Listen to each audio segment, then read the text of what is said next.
ছাত্ররা যদি সামনে না থাকতো আগামী 10 বছরে ওই বিএনপিতে আমাদের বিরোধী দল আওয়ামী লীগকে হটাইতে পারতো না। এই ছাত্ররা যদি সামনে ভেবে সাহসিকতার পরিচয় না দিত, নির্বাচন যেটাই বলেন রাজনৈতিক দলের ভিতরে তো কোনো পরিবর্তন কি আপনি দেখতে পারতেছেন? এখনো চাঁদাবাদী দখলবাদী সব কিছুই তো হচ্ছে, কোনটা বাদ আছে? অর্থাৎ ইন্ডাস্ট্রি তো ভালো হচ্ছে, তো অসুবিধা কি? কত বছরে জানতে চান আপনি নিজে? তা 3-4 বছর থাকুক, অসুবিধা কি? রাজনৈতিক দলগুলো তাদের সংগঠনের কি গণতন্ত্রের কোনো ইয়ে আছে নাকি? নেতা দাঁড়িয়ে চাই সেই পদে আসতেছে, নেতা দাঁড়িয়ে চায় না সে পদে থাকতে পারতেছে, সে যোগ্যতা থাকা সত্ত্বেও। তো এইটা কি রাজনীতি নাকি? এই জন্য কি এত 2000 মানুষ এই জীবন বিরোধী দল এত ঘরতেই বাড়িতে পারেনি, এলাকায় ছিল না। আর এখন আসে তারা চাঁদাবাদী, এ দখলবাড়ি, এ অমুক মার্কেট, এ অমুক জায়গা, এ অমুক বালবর। কেন?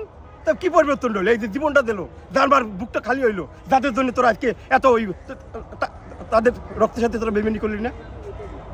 আর এখন এই ছাত্রদের এরা কোনো ভূমিকাই নেই। অথচ এই ছাত্ররা যদি সামনে না থাকতো আগামী 10 বছরে ওই বিএনপিতে আমাদের বিরোধী দল আওয়ামী লীগকে হটাইতে পারতো না। এই ছাত্ররা যদি সামনে ভেবে সাহসিকতার পরিচয় না দিত। কিন্তু ছাত্রদের একটা সম্ভাবনা ছিল, কিন্তু ওর ছাত্ররা নিজেরাই ওদের এটা নষ্ট করছে। নাহলে ভালো একটা অবস্থান ছিল, কিন্তু সেটা ওদের কারণেই এটা পারে না। কেন এত ক্ষমতার লোক থাকবে? নেতৃত্ব বন্টনের তোমার ত্রুটি আছে, সব অনেক কিছুতে ত্রুটি আছে।